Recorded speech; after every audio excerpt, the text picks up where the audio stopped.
Hello everyone, आप सभी का डिफेंस अड्डा 24/7 में स्वागत है। आज हम लोग हर एक जॉब के बारे में बात करेंगे जिसके थ्रू आप डिफेंस फोर्सेस को ज्वाइन कर सकते हैं। फर्स्ट जॉब इज यूपीएससी द्वारा लिए जाने वाला सेंट्रल आर्म पुलिस फोर्स। इसके द्वारा आप असिस्टेंट कमांडेंट बन सकते हैं।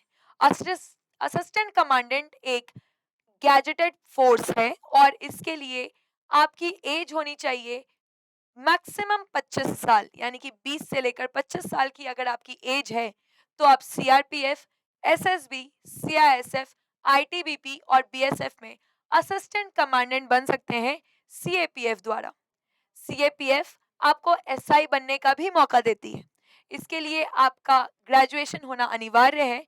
साथ ही साथ 20 से 25 साल के जितने भी एस्पिरेंट हैं वो सीआरपीएफ, सीआईएसएफ, आईटीबीपी, एसएसबी और दिल्ली पुलिस में एसआई बन सकते हैं।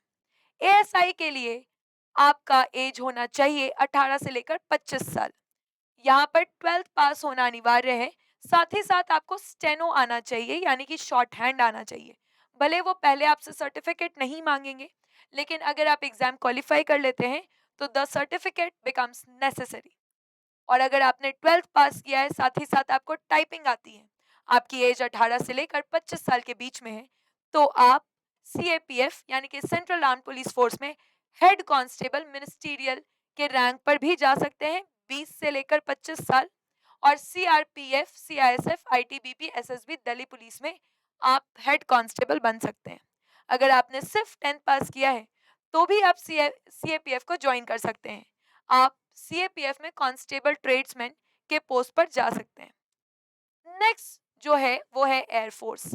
एयरफोर्स आपको लेफ्टिनेंट बनने का मौका देती है एफकैट एग्जाम से। एफकैट का एग्जामिनेशन दो चीजों के लिए होता है, एक होता है फ्लाइंग ऑफिसर्स और सेकंड चीज है आपका ग्राउंड ड्यूटी। ग्राउंड ड्यूटी में आपको टेक्निकल और नॉन टेक्निकल का बाइफर्केशन है। अगर आपने बीई बीटेक किया है तो आप ग्राउंड ड्यूटी टेक्निकल के लिए ज्वाइन कर सकते हैं, और अगर आपने बीई बीटेक नहीं किया है पर आपको ग्रेजुएशन में 60% मार्क्स आया है तो आप ग्राउंड ड्यूटी नॉन टेक के लिए भी जा सकते हैं।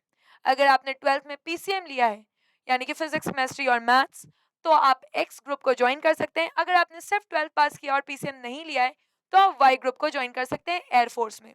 इंडियन नेवी में आप एमआर, अगर आप 10th पास हैं जहां पे आपको वेटर, कुक और हाइजीन के लिए काम करना होता है। एसएसआर, अगर आप 12th पास है और आपने पीसीएम लिया है।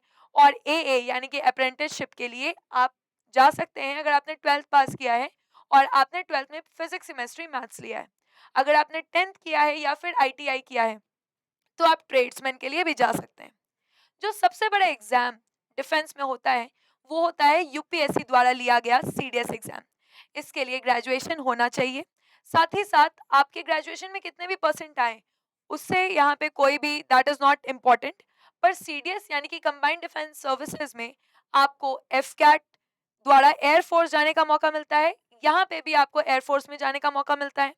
और साथ ही साथ नेवी और इंडियन आर्मी में दोनों ही permanent service commission and short service commission के द्वारा आप यहाँ पर जा सकते हैं। एज अ लेफ्टिनेंट आप रिक्रूट होते हैं यूपीएससी सीडीएस एग्जाम क्वालिफाई करने के बाद।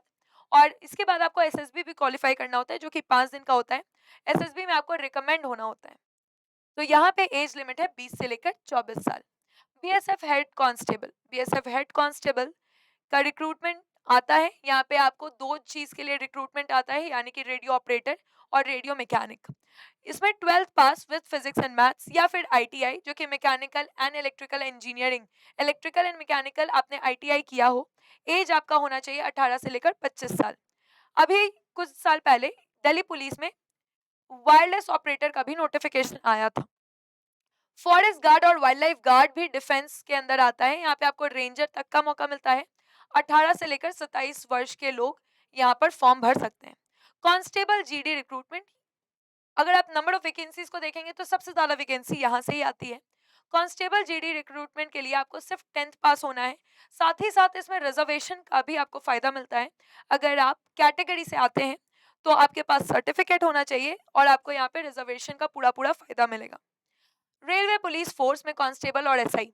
रेलवे पुलिस फोर्स में कांस्टेबल और एसआई होने के लिए आपको कांस्टेबल होने के लिए 10th पास होना जरूरी है, 18 से लेकर 25 साल का एज होना जरूरी है। और एसआई के लिए आपका ग्रेजुएशन होना अनिवार्य है।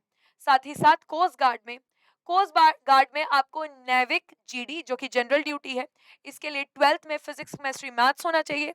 डोमेस्टिक ब्रांच जिसमें आपको वेटर और कुक की जॉब मिलती है, और यांत्रिक के लिए टेक्निकल ग्रेजुएट या फिर आईटीआई होना जरूरी है। इंडियन आर्मी में जाने का मौका मिलता है आपको। क्या आपको पता है कि टीईएस यानी कि अगर आपने 12th 70% के साथ पास किया और आपके 12th में फिजिक्स केमिस्ट्री मैथ्स हैं, तो भी आप जा सकते हैं। टेरिटोरियल आर्मी में ग्रेजुएशन होना जरूरी है, और यहाँ पे 18 से लेके 42 इयर्स के लोग भी जा सकते हैं। और इंडियन आर्मी में डायरेक्ट रजिस्ट्रेशन से भी आप जा सकते हैं। एसएससी जीडी कांस्टेबल में 10th पास और रिजर्वेशन होना जरूरी है। सो डिफेंस अड्डा 24/7 हमेशा आपके साथ है। हर एक जानकारी और पूरी तैयारी के लिए आप चैनल को आज ही सब्सक्राइब करें। Thank you.